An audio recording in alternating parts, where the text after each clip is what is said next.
আপনি কি জানেন শ্রীকৃষ্ণের ১৬,১০৮টা স্ত্রী ছিল? তার মধ্যে ১৬,১০০ নারীকে বিবাহ করার পেছনে এক বিশেষ কারণ রয়েছে। আসুন জানা যাক।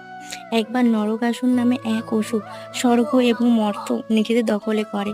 সেই সময় তাকে কেউ হত্যা করতে পারছিলেন না, কারণ নরকাসুর ছিলেন ব্রহ্মার বরপ্রাপ্ত এবং একমাত্র তার মাতাই তাকে হত্যা করতে পারবে।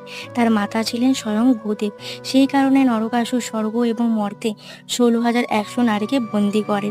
এইসব কথা খুশি হয়ে শ্রীকৃষ্ণ এবং সত্যভামা জানতে পারে। সত্যভামা ছিলেন মা ধরণী তথা শ্রীকৃষ্ণের স্ত্রী। শ্রীকৃষ্ণের সহায়তায় সত্যভামা নরকাসুরকে হত্যা করতে সক্ষম হয়।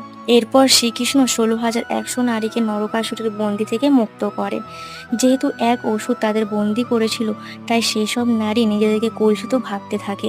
শ্রীকৃষ্ণ তাদের সম্মান রক্ষার জন্য ১৬,১০০ নারীকে বিবাহ করেন এবং সমাজে তাদের স্ত্রীর মর্যাদা দেন।